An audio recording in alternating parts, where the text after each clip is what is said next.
Alison Morton, Chief Executive of the Institute of Health Visiting, spoke to a fire Zoom meeting on the 23rd of April 2024 on Proportionate Universalism Now and Hopes for the Future. Alison began her career as a health visitor in 1990. From 2014, she was Department of Health Advisor on health visiting. She subsequently joined Public Health England, where she was involved in many cross-government initiatives. She joined the Institute of Health Visiting in 2019 and became CEO in 2021. So my name's Alison Morton. I'm the Chief Exec of the Institute of Health Visiting, which is a professional body for health visitors across the UK. So I've been asked to present a kind of overview of speech and language and communication needs from a health visiting perspective, which I guess is taking us upstream. So we've heard some brilliant conversations around interventions, which are really, really important. School-aged children, predominantly over 5, being recognised, but health visitors work in the 0 to 5 remit. And starting pregnancy, actually, or preconception care. So that's kind of where I'm going today.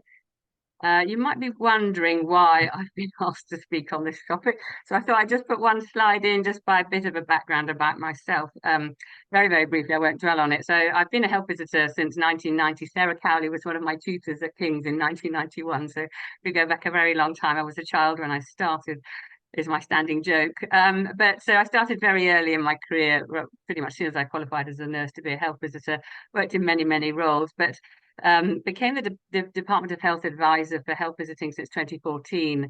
And then through a journey, ended up working in Public Health England as a civil servant. And why I'm telling you that is because I'd only been a few weeks in my job as the Best Start in Life programme manager, and I had a big portfolio.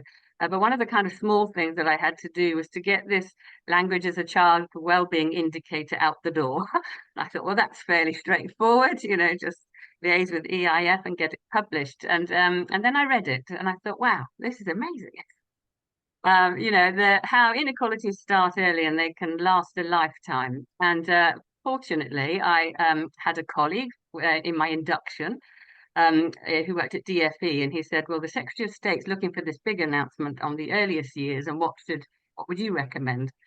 I said, well, I'd pick early language if it was me. And I know there were other people behind the scenes, people like Michelle, who I've worked with over the years, doing the same thing, but it was being in the right place at the right time. And anyway, the long and the short of it was we got a cross-department collaboration between PHE and Department for Education. They don't happen very often.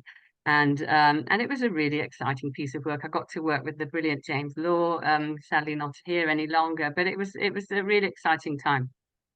And one of the things that we did was to upskill health visitors. So we rolled out nationally training for health visitors in early language.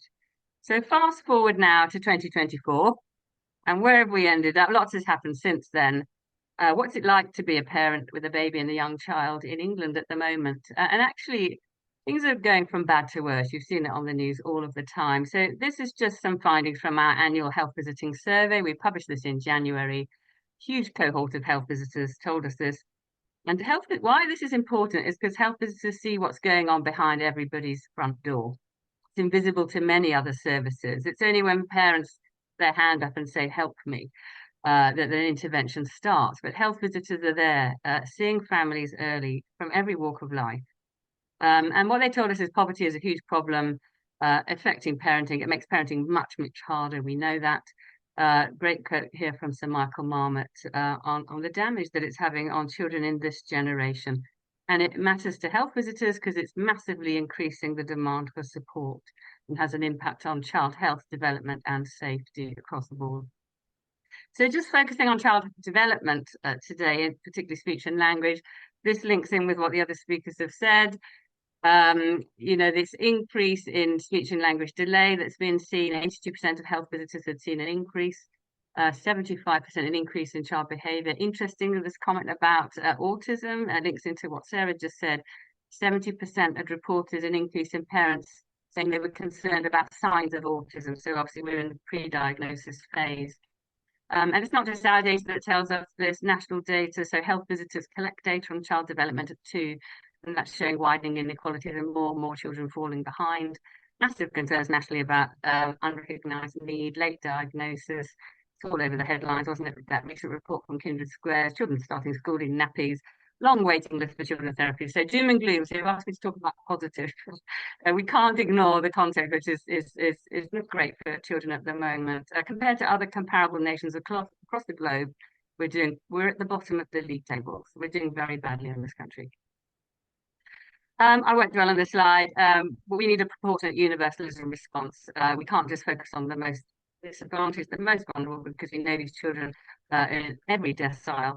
They're just more of them in the most disadvantaged, so the poorest children are the most severely affected. So where do health visitors fit into this? So actually they are regulated, registered with the NMC, so that protects the public. They have a level of qualification. They go into families' homes and they work across physical health, mental health for children and adults, child development, social needs and safeguarding. And that's really important because children aren't just this one thing, but they're a whole person, and it's often multiple competing issues at the same time, particularly for disadvantaged families. So it's really important that we get this assessment right. At the very beginning. And we put the baby in the center because obviously we want to provide personalized support. Now I'm just going to take you along the top of that pathway, which is really important. So lots and lots of attention being given to interventions, and they are really, really important. But I guess there's one message that I'd like you to remember is that we need this infrastructure around families. We only have a world that delivers interventions. We have no way of reaching the most marginalized and the most vulnerable, and babies cannot talk and they can't reach out for themselves. So they rely on other adults to do that for them. So starting at the top, health visitors have a role in prevention, so starting early, particularly where language delay is linked to lack of opportunity, supporting the home learning environment and language-rich environments that you all know about. Early identification is absolutely crucial because you can't do interventions without it. So you need a practitioner with the right skills. And I remember James Law telling me, he said it's separating the sheep from the goats, excuse the pun, but he said, somebody who can find a bit like that curve at the end of your bell curve. Who are these children we're looking for?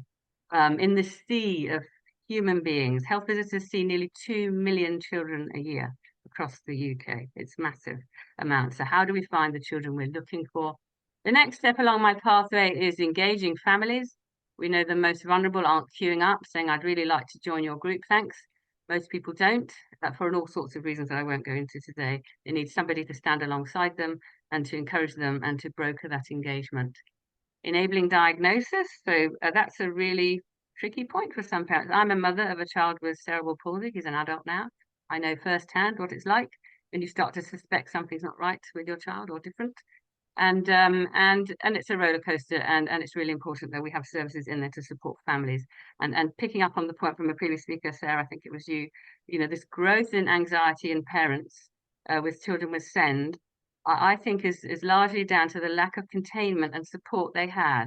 If somebody around them that says, you can do this, it's going to be okay, I hear your need, I see what you need, and we're here to support you, and you can do this. And that's really important that we have that in place, and that's severely lacking at the moment. And then the safety net for children because they fall out. The families who need the most support are the least likely to engage and the most likely to drop out. So that's kind of the role of the health visitor there. In terms of our USP, there are two things that we do. So the first one is reaching all children, and I put this slide in for a reason. The 2020 cohort study is in that box on the right-hand side, and they published their first findings in November, which I thought was fascinating. So they asked families who they'd had support from in the first 9 months of their baby's life. 97% had seen a health visitor, 88% a midwife, 87% a GP. Only 15% had used services offered by a family hub. Family hubs are brilliant, don't get me wrong. If we put all our eggs in the family hub basket and don't reach out to families, you're going to seriously miss the families that need the support the most. And then just across the top there, the health visitors' universal mandated contacts is to promote child health and development, to ensure that families at risk are identified at the earliest opportunity in order to improve outcomes. And at the moment, we've got this postcode lottery. The strapline for our survey report was millions are supported, but many miss out. And that's basically it. So they're seeing loads and loads of families and identifying these children But the gap is some aren't seen because they're being missed out. 1 in 4 2-year-olds are missed. But also the onward referral pathway is not joined up. It depends where you live, the support that you get. And it's that variation shouldn't be right. Local areas know their population best, but the needs of children don't vary that much, that getting a service and not getting a service should be down to local decision making, in my view.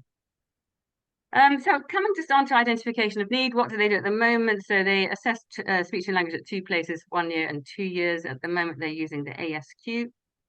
This was brought in as a population measure. You know that. It's a very blunt instrument. It's not very good. The 2 studies that have said that, the links are on this slide. You know, I describe it like a thermometer. It tells people that there's something that's not quite right, but we know child development's not linear. So it could be, just using the thermometer analogy, that you put your baby to sleep on the radiator, or it's got roaring sepsis. Same for speech and language. It could be that it's been stuck in a bedsit with no human interaction and it needs to go to playgroup, or it's got the flags for autism and we need to separate those children out to have better joined up care for these children. So the government know that, so they developed this ELIM tool, which has been developed by Newcastle University, and I've just put the pathway on here, which is good. The outcome, so it's a 50-item word list and practitioner observation. And what they found was you got much better identification of need when it was delivered by a health visitor compared to an early years worker, because the health visitor was bringing in their contextual observation skills, the family in context, made it a much, much more sensitive measure. The problem that we're having with it now is that I have to be careful what I say, but in terms of the onward referral, onward pathway for this great innovation hasn't been invested in. So the deliverable has been ELIMized, been produced, but now we have practitioners out there who don't know the training exists. Picking up on Michelle's point, you know, they move on quite quickly in the earlier settings. And so there's an e-learning that's sitting on e-learning for health that many practitioners don't know about, they're not accessing. So we've got practitioners doing this assessment who actually haven't been trained to do it properly. And if you use unregulated staff, there's no standard measure to benchmark it, so you get this huge variation, which in my view is quite a concern for families. So we do have a huge problem, and we can't ignore the context, so I won't dwell on this. Massively falling numbers of health visitors across the country, £1 billion cut off the public health grant, and huge workforce shortages. A big problem with this role drift away from preventative public health, with health visitors spending more and more time doing child protection work. So coming to the end of my presentation, I wanted to end on a positive for you, Nick. So the positive message is that we actually live in a generation where we have more evidence than any other one before us, that the early years matter. They lay the foundations for health and well-being. We know that investing early gives us the biggest return on investment. You know, inequalities are not inevitable. We have this incredible workforce that are highly skilled. They're ready to rise and up to the challenge. But actually, we need the government to take this seriously. They are a vital infrastructure of support. And what we need to do, the pathway that I had on the previous slide, we need to invest in every single part of that pathway. One bit of that pathway is broken, the whole thing falls apart. It's a bit like my lovely cartoon here, Credit Verpy, who's a great cartoonist. If you want to play football and you only mow one half of the pitch, it's not a great match. And the same analogy applies for the healthcare system. Every single part of the pathway needs to be functioning and working well, because none of us can do it on our own, and we all need to do it together. So our call, finally, just to wrap up, so I think we have a conversation, is we need to invest in health visiting. Our 3 big asks, I don't know if you can see that on the slide, is funding. We need to reverse the cuts to the public health grant. People say it's not just about money. It is a lot about money. When we ask local authorities why are they cutting services, it's because they are cash-strapped councils that have the local authority public health grant, and they have other pressures, the statutory obligations for child protection that take priority. Workforce, we've got the workforce plan. It's too little, too slow. We need to go much faster to rebuild health visiting. And finally, we need to end this postcode lottery where we do have this benchmark. Variation is great, but it shouldn't vary so much that not getting a service is an option for children. We need to end the postcode lottery.